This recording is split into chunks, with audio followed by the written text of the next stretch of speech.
নমস্কার, দেখছেন কলকাতা টিভি। আপনাদের সঙ্গে আমি মধুবন্তী। শুরু করছি সংবাদ সারাদিন। চোখ রাখবো বিস্তারিত খবরে। সিরিয়ায় পতন, প্রেসিডেন্ট বাশার আল আসাদের নেতৃত্বাধীন সরকারের বিদ্রোহের মুখে দেশ ছেড়ে পালালেন প্রেসিডেন্ট আসাদ। বাথ পার্টির 5 দশকের শাসনের অবসান দাবি বিদ্রোহীদের।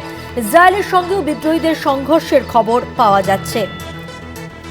আরও একবার জানিয়ে রাখি, গত কয়েকদিন ধরেই সিরিয়ায় একের পর এক শহর দখল করেছেন বিদ্রোহীরা এবং তারা ঢুকে পড়েছেন রাজধানী দামাস্কাসেও।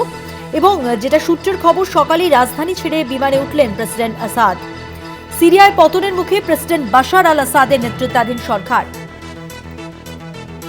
আরো বিস্তারিত কথা বলবো, আমাদের প্রতিনিধি জয়ন্ত চৌধুরী রয়েছেন টেলিফোন লাইনে। জয়ন্ত, এই মুহূর্তে যা পরিস্থিতি, তাহলে এই গোটা বিষয়টা কোন জায়গায় দাঁড়িয়ে রয়েছে, কোন দিকে এগোচ্ছে পরিস্থিতি?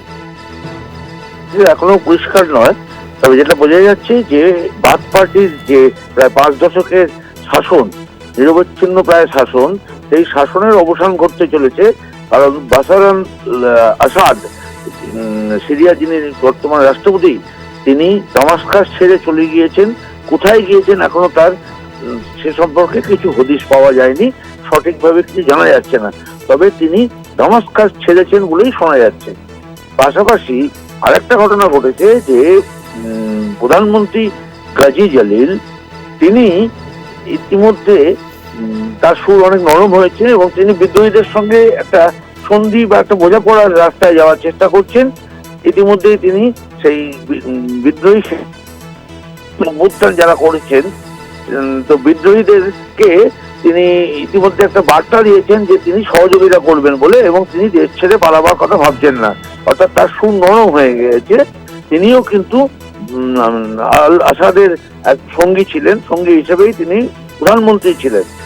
আর সারা দেশ জুড়ে, বিশেষ করে রাজধানীতে তো বটেই, সশস্ত্র বিদ্রোহীরা এখন দাপিয়ে বেড়াচ্ছে। যেটুকু খবর পাওয়া যাচ্ছে আন্তর্জাতিক সংবাদ সংস্থার মাধ্যমে, সেখানে হচ্ছে যে বিমানবন্দর প্রায় ফাঁকা হয়ে গেছে, জনশূন্য হয়ে গিয়েছে। সমস্ত উড়ান দামাস্কাস থেকে, সমস্ত জাতীয় এবং আন্তর্জাতিক বিমান সমস্ত বন্ধ হয়ে রয়েছে।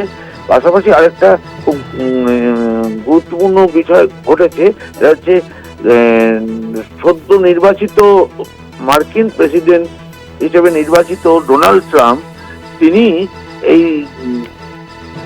যা ঘটেছে তাকে বস্তুত স্বাগতই জানিয়েছেন।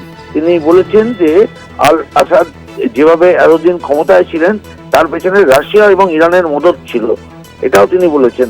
তার ফলে পুরো বিষয়টি একটি আন্তর্জাতিক চেহারা নিতে চলেছে। এবং মজার ব্যাপার যে এই সদ্য গত অগস্টে বাংলাদেশে যে ধরনের অভ্যুত্থান ঘটেছিল, যেভাবে প্রধানমন্ত্রীকে পালিয়ে আসতে হয়েছিল, তার সঙ্গে অদ্ভুত সাযুজ্য বা মিল পাওয়া যাচ্ছে এই সিরিয়ার এই ঘটনাতেও। সেখানেও প্রেসিডেন্ট তিনি পালিয়ে গিয়েছেন, কোথায় গিয়েছেন যদিও জানা যায়নি। আর পাশাপাশি সেখানকার জেলখানাগুলো, বিশেষ করে সেনাদের সবথেকে বড় যে দামাস্কাসের জেল, সৈয়দ মায়া জেল বলা হয়, সেই সৈয়দ মায়া জেল উন্মুক্ত করে দেওয়া হয়েছে এবং নথিও পুড়িয়ে দেওয়া হয়েছে বলে শোনা যাচ্ছে। সুতরাং সব মিলিয়ে একটা চরম অরাজকতার মধ্যে এখন সিরিয়া কে সেই অরাজকতা গ্রাস করেছে বলেই মনে করা হচ্ছে। ধন্যবাদ জয়ন্ত। কথা বললাম আমাদের প্রতিনিধি জয়ন্ত চৌধুরীর সঙ্গে।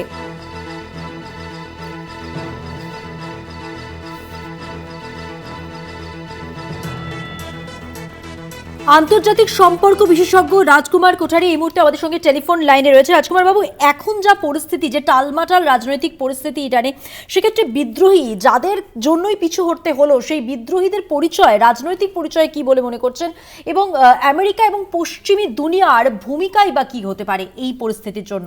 না, সিরিয়ার বর্তমানে যে পরিস্থিতি, অভ্যন্তরীণ পরিস্থিতি একটা নতুন দিকে টার্ন নিল।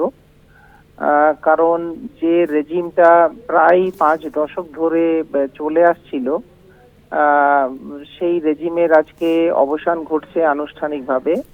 এবং এর ফলে সেখানে যারা বিদ্রোহী গোষ্ঠী যারা রয়েছে, যারা সিরিয়ান ইনসার্জেন্টস যাদেরকে বলা হয়, সেই ইনসার্জেন্ট গোষ্ঠী ভার্চুয়ালি সিরিয়ায় প্রশাসনিক ক্ষমতা সম্পূর্ণ দখল করলো এবং প্রেসিডেন্ট বাশার আসাদকে এবং তার যে 5 দশক ধরে প্রায় তার পরিবারের যে রাজত্ব, সেটা অফিসিয়ালি আনুষ্ঠানিকভাবে আজকে তার সমাপ্তি ঘটছে।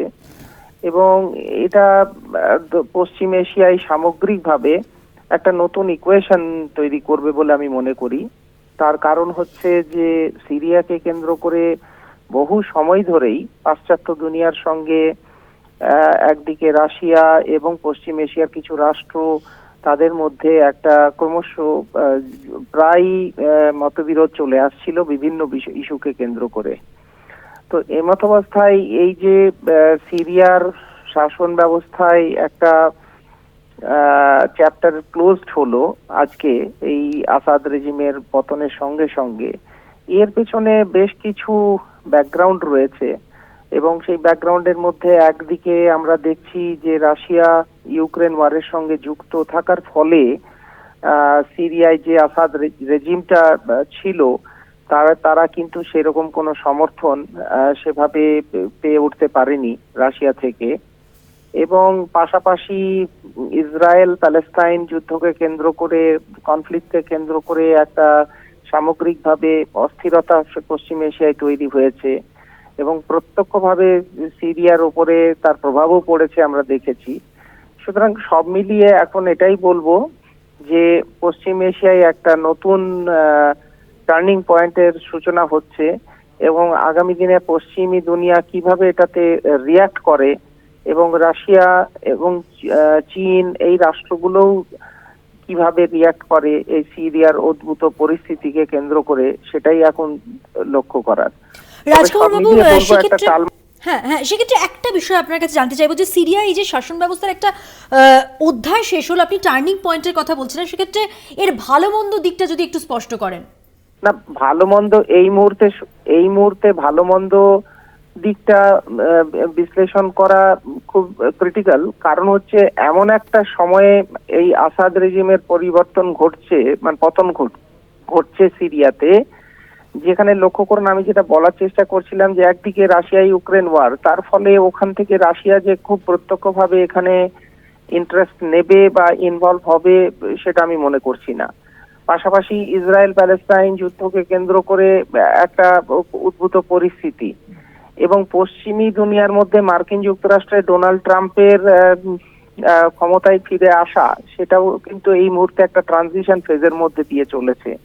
সেটা সব মিলিয়ে মার্কিন প্রশাসনও কিভাবে এই আসাদ রেজিমের পতনকে এই মুহূর্তে রিয়াকশন জানাবে বা প্রতিক্রিয়া জানাবে, সেটা কিন্তু আমাদের একটু সময় অপেক্ষা করতে হবে, কিছু সময়। ধন্যবাদ কথা বলে অধ্যাপক রাজকুমার কোঠারির সঙ্গে।